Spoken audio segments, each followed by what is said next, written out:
જય માં આજે દુર્ગાષ્ટમી અને મા તુલજા ભવાનીના સાનિધ્યમાં આજે આપણે દુર્ગાષ્ટમી ઉજવીશું.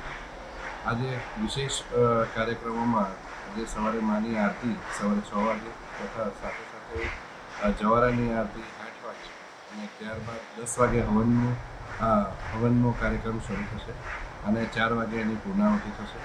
આજે સ્થાપના દિવસ પણ ગણાય એટલે માના અહીંયા ગામમાં મેળાનું પણ આયોજન થતું હોય છે અને આ વરસાદના કારણે થોડી અવગડ કદાચ આપણને પડે પણ ખરી, પણ બસ આપણે માને પ્રેમ માટે આપણે આવીએ છીએ એ સાથે અમારી વિનંતી કે આપણે આ વર્ષ એક શાંતિથી પૂર્ણ રીતે આપણે આ દુર્ગાષ્ટમી માના સાનિધ્યમાં ઉજવીએ.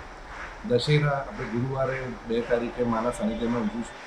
તે દિવસે માને મહાપ્રસાદનો કાર્યક્રમ હોય છે અને તે દિવસે માઈ ભક્તો અહીં આવીને માના સાનિધ્યમાં પોતાનો ઉપવાસ છોડતા હોય છે.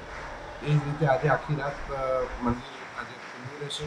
માના સાનિધ્યમાં આપણે ભવાઈનો કાર્યક્રમ જે વર્ષોથી ચાલતો આવ્યો છે એ માની સમ્મુખ એ કાર્યક્રમ થતો હોય છે. માટે ભક્તોના સુવિધા માટે આખી રાત આજે માનું મંદિર ખુલ્લું છે. જય મા.